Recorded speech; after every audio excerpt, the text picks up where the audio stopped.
Hello, hello. Welcome, everyone. Today I am joined by the brilliant and very accomplished Laura Armstrong, who has many accolades under her belt, including three times world champion martial artist, and currently is the founder and CEO of Wealth Mastery Systems. She was connected to me through someone who heard my podcast and thought she would be a great guest. And I must say, I'm incredibly impressed by her portfolio, her history, her life story it's just wow. So thank you so much for taking the time to join us today. And I can't wait to hear all the things. So welcome, Laura. Thanks so much. I'm excited to be here. Like, I love coming on podcasts, especially with people who are experienced like you, who are just, it's very natural for them to talk to people. So I love that because I love people and I love creating change in their life and getting them results. That's all I care about. Yeah. And we love that. We love Yeah. that. I mean, that's the whole point of this podcast, right? So to help people. So can you start by giving us a little bit of your backstory? What's your cultural background, country, upbringing? Yeah, for sure. Like, so I live in Toronto, Canada. I'm Canadian. I was born here. And Love Canadians. yeah, right. So I've always grown up here, though I travel the world extensively. I started competing at a very young age in martial arts. I used to be a bodybuilder and a power lifter, and I won the provincial championships. And I got scouted for the IFBB, the International Federation of Bodybuilding. This is way back, like in the 80s when, this was all going on. And they literally said to me, if you want to be at an international level, you have to take the drugs. And I think I was 18 or 19. I was like, I'm not doing that, right? Like, I'm just Wow. young. And so I just decided, and I was like a gym rat. I was in the gym 6 days a week. I was training 3 to 4 hours a day. Like, I was buff. So And this was like they were trying to get you to take steroids. yeah, the whole steroid thing, like, and I Was used to that work like out like before they became a illegal? thing, right? Oh, Yeah. wow. Well, Okay, I mean, got it it. was illegal, but nobody talked about it back then, right? Like, so it was just like a thing, right? I mean, I worked out at the gym, with Ben Johnson, how he lost his gold medal. Like, he used to work out at my gym and all that, right? Like, all those guys, right? And so, Did were they partaking, you think? I Maybe? don't know. I don't want to say that. Okay. Don't Sorry. get me in trouble. I just got started. Okay. Yeah, so after that, I ended up taking, those books where you can take those continuing education courses at, like evening courses at schools and universities and stuff, right? So I signed up for this one in Aikido, and I show up at the class, right? I always love action movies. I love martial arts, like I love all that stuff. And so I take this Aikido class, and so we're doing rolling stances, like it's pretty like it's interesting, but for me it's boring because I'm like high action, right? And so of course my teacher is this 4 foot woman, and she is like a powerhouse, and she's like, so at the end of the class, and she's very zen. She's like, at the end of the class, she's like, does anyone have any questions? And of course my hand goes up. I'm like, she goes, yes, and I'm like, well, when do we get to the kicking and punching? Because that's really what I'm Yeah. here. Right? And she's like, and you can literally see her eyes roll in her head and go, oh my God, not another one. And so then she talks to me about the principles of Aikido. It's, how it's all about taking the person's energy and redirecting it, stepping off the line, like all these Zen things, which is really the basis of Aikido. And so there must have been something in what she said because I ended up training with her for almost 30 plus years.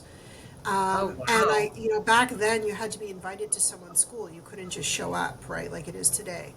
And so after a couple of years training with her, this guy, I was doing another art, karate or hapkido or something, and this guy came to our school and he demonstrated weapons, and I really always loved weapons, so I wanted to learn those skills. And I feel like as a single woman, even back then, it was beneficial for me to learn that, and that turned into the competitive side of what I do with Filipino martial arts as an instructor. So I do two arts, and my titles are in full contact weapons fighting. So I started competing up to the international level.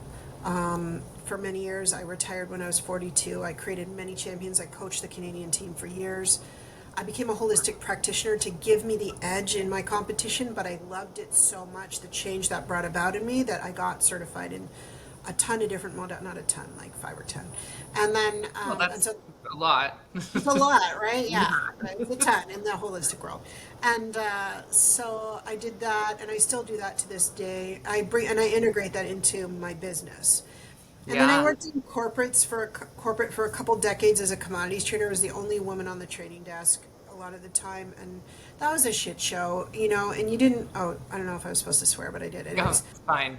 Go ahead. They packaged me out when I was 42, and it wasn't good the way they did it. So we had a settlement where I got some money, and I'm 58 now, and I just decided at 42, I'm done with this. I'm retired. I'm only going to do things that make me happy, help other people, make me boatloads of money because I love money so much. And I take a lot of crap for that, right? Because I didn't realize people didn't have that relationship with money. And so I've developed this business where I'm a money mindset and wealth mastery strategist. So I help people to have a more powerful and positive relationship with money so they can elevate their revenue, make their impact, and actually earn what they deserve, which I find is where a lot of the disconnect happens with things. So that's the high level 411 of me. Yeah. Wow, so many things came up for me while you were talking. So Yeah. first, I'm just curious, what kind of weapons did you train Oh, with? so it's full contact weapons fighting. So you fight with it's a scream of 2 rattan sticks. You can also fight with a sword and knife. Like, it just depends, and you're fully geared Okay. up. But Wow, it's with like you go swords and full knives? out. Yeah, Wow. yeah, it's great. Wow, that's a lot. Okay, and then the wealth mastery systems, we love that Right. because money stories is a thing. I do ask a lot of my guests about their relationship with money and money Yeah. stories because it's a recurring pain point I see with clients in like the therapy room. But it's also around career. I find it's something that is so money is energy, obviously, but it's something that so many people, their stories, their life scripts that they have around it. Some are inherited, some are through their own lived experience. It really influences the job choices they make. So there's so many people that aren't doing what they should be doing because they think that they've made a sensible choice with money, and then oftentimes that's them shooting themselves in the foot because they're not living their passion. They're not doing what they want to do because they don't think they have some script that they won't make money by, like the starving artist, script and all of that. So I think Right. it's so amazing. Anyone who can encourage people to work with money and have a healthy relationship with it so that it serves them instead of them serving it. So can you give us a bit more like information and like how does your program work? Sure. So it's one-on-one. I love one-on-one because I feel like, there's nothing wrong with group and coaching and all that. I don't really like the word coaching because I think it's a journey Yeah. people are on, and it's really strategic. So all I care about is my clients getting results. That's all I care about. If I'm not giving you results, I'm not doing the right thing. So it's all on me. Okay. And so when we work together, there's 3 main things I see over and over again, and these are the 3 main things that we work with. So the first is people's money mindset or their mindset. So wealth doesn't necessarily mean money to people, but there is money in wealth. And if you think about John Maxwell's 4 levels of wealth as a pyramid, money is the bottom part of the pyramid. Then there's relationships, knowledge, and your purpose. Okay. And if your money piece is not strong, your pyramid will not be strong. So you need to go back and fix that. Okay. Because those other layers may be good, but how much better are they going to be if you fix that money piece? Okay. And so that's the first thing. Because if we don't shift people's money mindset, they can't raise their level of deserve. Okay, and let's talk about that for a sec. What is a level of deserve? So if I said to you, Megan, what is your level of deserve? What do you deserve to earn this year? What is your number, right? And so then I mean, I had one lady say nothing. I don't deserve anything. And I'm like, why do you think you don't deserve anything? Because I'm just not worth it. So that goes back to self-worth. So all of Yeah. these questions bring up the actual thing that is limiting them, right? So we find out what that is. And then the second part that I noted, the second thing I noticed is people are not, as you were saying earlier, fully aligned with what they're doing, and they're just throwing spaghetti at the wall, right? And I say this over and over again when I go through these interviews because it's frustrating for people. It wastes time, it wastes energy. People only want three things: more money, more time, better health, whether that's relationships, family, whatever it is, right? Yeah. And if you offer one of those things and position it properly, you are golden. But you got to own it, right? And you got to know why you're doing it. So being aligned with their purpose is key. Otherwise, again, they're just going to get tired, right? And Yeah. they're going to get It's worn. not sustainable. People just burn Correct. out. Yeah. Yeah.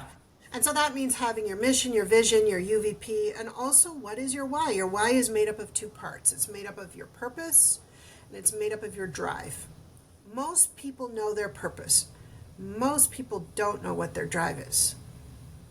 And so until they have those two together, then they can really move. And so that's an important piece to figure out, right? It's Yeah. not hard. It's just we don't think of it that way. It's actually probably, I've seen people who have massive drive that are still not clear on their clarity and purpose, but it's Can usually you people's can you drive. give a really granular just like definition of the difference between drive and purpose? Sure. Purpose is something that, again, aligns with your beliefs of what impact you want to make in the world. So, what is it that you're going to do that's going to change people's lives and your life, right? However that shows up in the world for you. Drive is why you get out of bed every day to do that. Okay. And the Okay. amount of the amount of impact, the level of impact you want to make. Okay. Yeah. Okay. So they're Okay. connected. Yeah. Yeah. So obviously, well, actually, something that also came up for me was I was considering previous guests, and a theme that definitely is recurring, and I think we see this, in society with people who are very successful, is the shared mastery of physical and mental. And I think it's so important. You can't separate the two. And someone might be very, very successful, in their business, but they don't have any mastery over their like physical body or like their health. And I think it's the two need to be Correct. combined. And I think with your experience in the martial arts is Yeah. so good at marrying the body, the mind, and the soul, right? Yeah, and all those skills are transferable to business, right? Like Yeah. they're learned skills. And the other thing that I would say that I see most often, the third thing is limiting beliefs. Because Yeah. those are really what are holding people stuck. But the beauty of that is those are all just temporary. You can get rid of them. People think they're stuck with them forever, right? And so it's not true, right? So I had massive trauma as a child and as a young woman, and I was able to get rid of that. I mean, it's a part of who you are, but how do you want to use it to inspire other people becomes a different is a different conversation than being in the trauma or the victim of that, right? And so you're right, having that mind-body connection is so key, and it's all connected, right? Like it's Everything's all connected.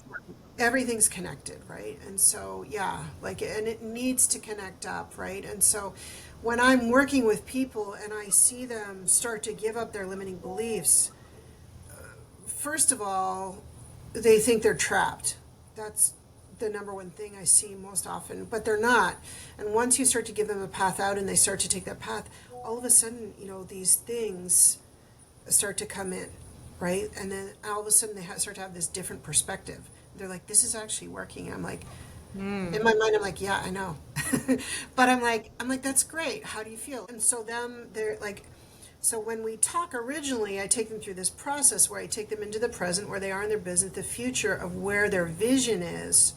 And that's where I keep them when we work together, because that's where they get excited.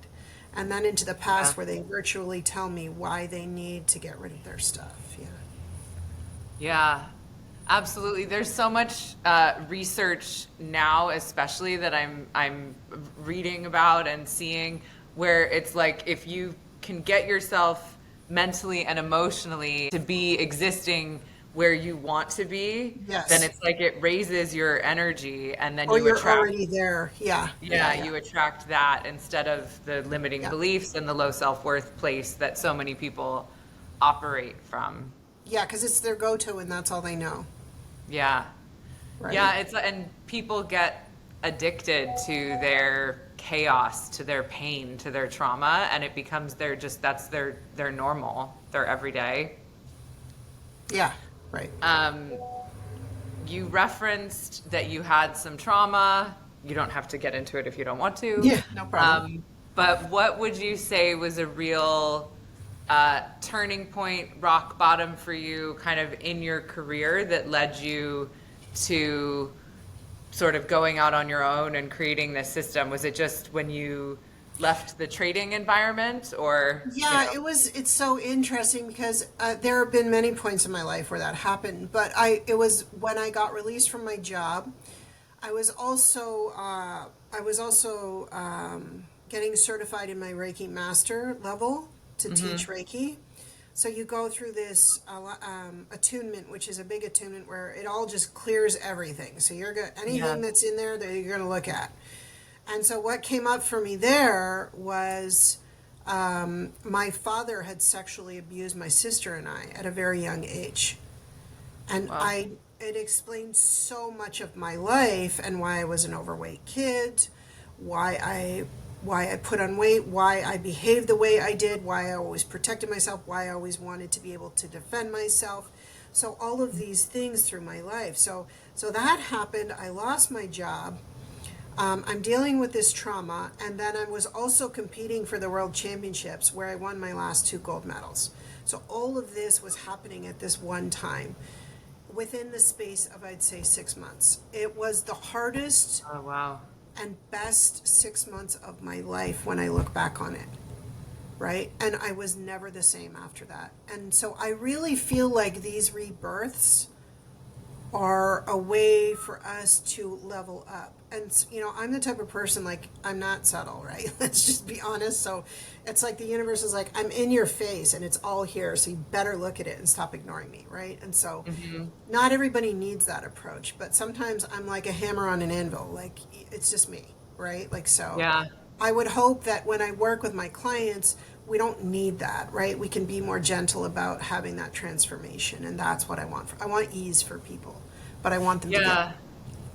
That's Yeah. definitely something that I like to work through with clients as well, is when they start to get, a whisper or like an urge to do something different or to not be in this relationship or Right. to quit this job, to follow those things, because they don't get quieter and they don't get gentler. And Correct. the what you resist persists. The more you ignore them and push them away, the louder and louder they get. And if you just completely ignore it, then that's when we see horror. I mean, look, Yes. child abuse, that is not the universe giving you a rock bottom. Like, that's just those things like that are just horrible. But as an adult, when you ignore, deep feelings to do something different, or lots of messages from the universe, it will slap you down harder and harder So hard. every time until you Yes. literally are on the floor sometimes and you cannot ignore Yeah. it anymore. Yeah, and to your point, like, it's shown up in all the other levels. It only shows up on the physical level if you haven't dealt with it. So remember that, people, because if it's showing up in your body, you've already gotten the messages. You just haven't heard them or Yeah. been aware of them, right? So they're all there. And I Yeah. just, if I really recommend, Louise Hayes, right? Yes, of Yeah, course. so her book, Heal Your Body, Heal Your Mind, great book to pick up, because if you've got any sort of ailment, you can look in her directory and it will tell you what the physiological connection is, and it can give you that awareness around things. I love that book. Yeah, I actually, that was recommended to me a really long time ago, her Yeah. list of ailments, So and I great. have like a PDF Do you? version Oh of it yeah. saved on my phone. So if I have like a headache or I'm like, oh, this feels weird, What's I'm like, wrong? what is What's it? What wrong does with me? Willie say? Yeah. Yeah. And I'm like, I love oh, that. repressed anger. Yeah, okay, fine. And then it's like, what am I mad about? But it's so accurate. And when I Yeah. have people, friends or family that don't believe, as my dad would say, like woo woo, whatever, the inability to acknowledge the body mind connection. But then I look at the physical ailments that people that are near and dear to me are experiencing, and I'm like, if you would just talk about this or like work on this thing, I bet you some of the other stuff would improve. But Yeah. people have Yeah. to make their own 100%. I connection. agree with that. Yeah. Yeah. Yeah. So, what would you say was the biggest turning point, first step for you to start your wealth mastery system? Yeah, so I mean, I've been doing it all along, just kind of in different ways, right? And so I feel like in our business, especially people who've been in business a long time, it's like these iterations of growth you go through. And so I'd always taught leadership and communication, and then I added in the holistic piece, but in a practical way, because people don't, when you work with someone, you don't talk about the inside work. That's not what they're buying from you. They're buying the outside results, Yeah. right? Though you do the inside work with them and they're willing to do it, but they want the results. It's all they care about, right? And so for me, it was really that moment when I lost my job and I was like, I need to help people have this better relationship with money because I had money stuff I had to clear. We all have it. Like, my mom was like, well, honey, money doesn't grow on trees, Oh my right? God. The number, if I had $1 for every time I've heard Right? that, I would be a And billionaire. so the way I get rid of those limiting beliefs is I have 5 steps. I want to give this to your audience, if that's okay. Yeah. Oh my gosh. And so you can ask yourself these 5 questions, right? And then what you do is you reframe the limiting belief, and I'll give you my reframe, what it sounds like. So let's say that's the limiting belief. It can be around money, it can be around anything. And so the first is this true? Like, is it real? Like, or is it just true in your mind because someone told you, right? Like, is it yours? And the second question is it mine, right? Because 99% of our stuff we take from others or they give to us. Take your parents for example, right? Like they only get one shot at bringing you up, and they're doing the best they can. And sometimes it's not that great, right? And so they have these limiting beliefs. It could be ancestral, it could be generational, that they've learned or that they've got themselves that they pass on to you because that's their job as your parents. And what we realize is as the next generation who is rising above or growing past them, because that's the way human evolution is, that those things don't serve us, a lot of them, right? And so you have to be able to give those back, right? Yeah. And is this mine is a really important question because it may feel like it isn't. It's okay to say yes, but when I take you through the next 3 questions, you're going to have to reevaluate that. So the next question is, does this serve me? Because if it doesn't, why are you No. keeping it? Right? Most of the time, definitely not. Right. But it's Yeah. a cognitive, conscious question to ask to bring that answer into your awareness. Okay. And then the fourth question is, when did this start? Right? And so you may not know that answer because that's normally the conscious answer I get. And I'm like, well, if you could think of when it started, when would that be? Right? And so what's happening now is scientifically, the neurons in your brain, your reticular activating system, your brain is doing its utmost to bring it to the surface for you because everything is recorded in there. Okay. And so if you don't have the awareness in the moment, it will show. When you forget somebody's name and like 5 minutes later, I'm like, that's their name. This is what's happening. So it will come into your awareness. And then the fifth question is, what happened? Because as soon as you know when it started, you will know what happened. Yeah. They're connected, right? And then you can reframe. So my reframe for the money doesn't grow on trees is, well, mom, because my mom gave me that one. Well, I've got a couple acres out back of money trees. If you'd like a hayride through my money trees, let me know. And isn't paper made from trees and money made from paper? Right? And so I love my money acres, right? My money tree acres. Like, so it's just a reframe. And then there's all these things that you can say, money, I'm a lender of money. I'm not a borrower, right? And so like there's all these affirmations you can use, and affirmations have power because Yeah. cognitively what they do is they refuse the neurons in your brain to create a new reality for you. It's been scientifically proven. Yeah. Yeah, I've actually, there's so many studies done around it, Right. and just so people who have just like a gratitude practice where at the end of each day they like say what they're grateful The for, journal or that whatever. in a Yeah. way become, yeah, and that becomes like an I love that. affirmation. Yeah, and then there was something, I can't remember who told me, but I saw something not that long ago where the girl has like an affirmation that's like, show me how good this can, like, life can be, What and else is it's, possible? Yeah. yeah, like an open-ended question. And she was telling people you should ask yourself this every day. So literally, I have set a daily reminder on my calendar. So that's that message, but I added more to it, so it's like specific to me. Is the first thing I see when I wake up in the morning. It's an Beautiful. alert on my calendar, and it goes off every single morning at like 7:15, and I read that first. And so it's because I'm trying to do the daily reprogramming, right? And I know that there's so much evidence around it. So that's me working through that. And just in the last few weeks, like since I started doing that, it's like every day I like check my email or like something cool happens, and I'm like, wow, this is so cool. Like, Yeah, I'm yeah. so glad you brought that up because I don't always talk about this, but it's really important and it's a key part of pulling in what you want, right? And so Mhm.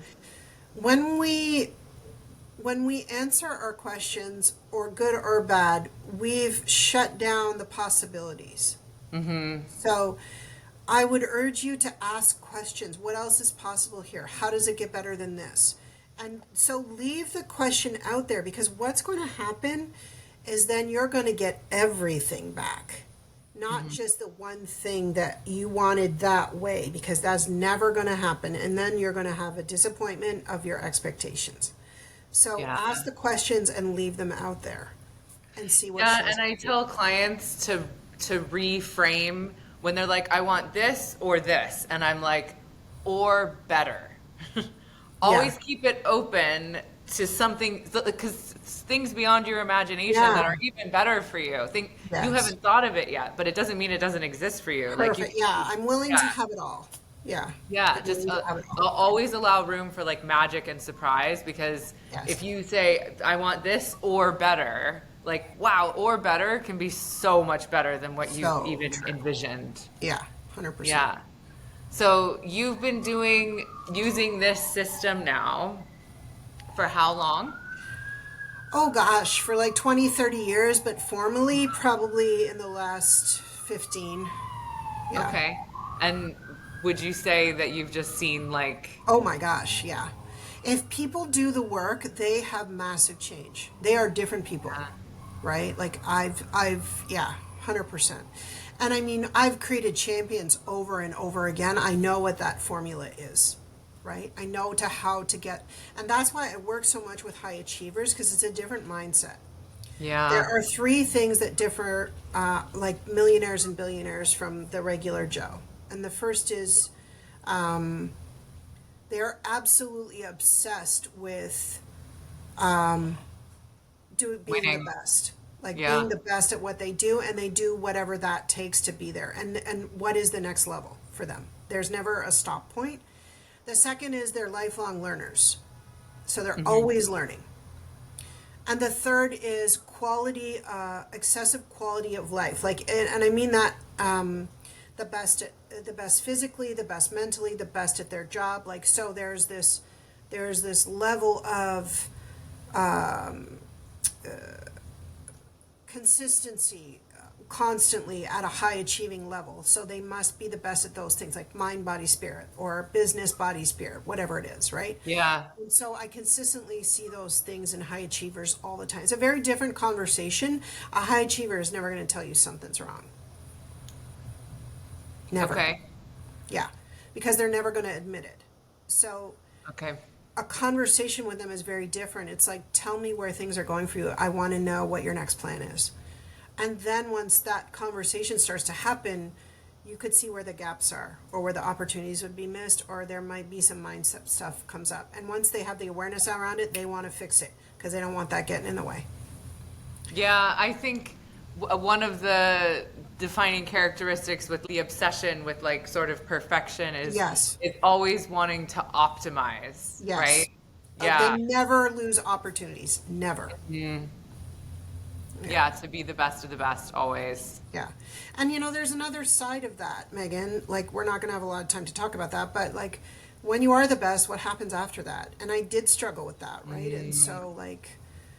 And so what do you want to do after that? Like, so then that is really where you can choose to, like, if you think about it, you look at some of those NFL players who made millions of dollars and they lost it all after they retired, right? Because they couldn't translate that into the rest of their life.